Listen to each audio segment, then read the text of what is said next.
At JUX, we design and manufacture our own printed circuit boards, or PCBs, that we then configure and turn into our JUX Ethernet modules, or GEMs. GEMs power all JUX products.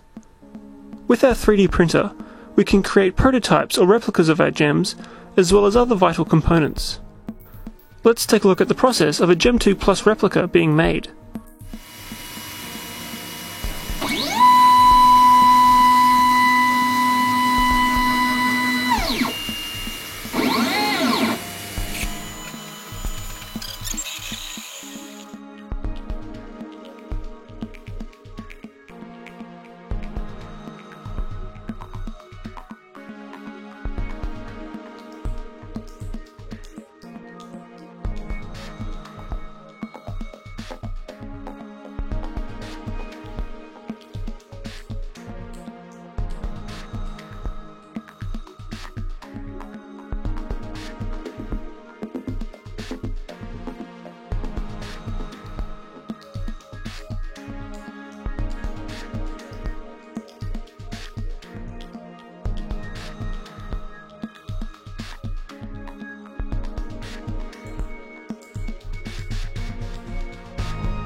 So here's the finished product.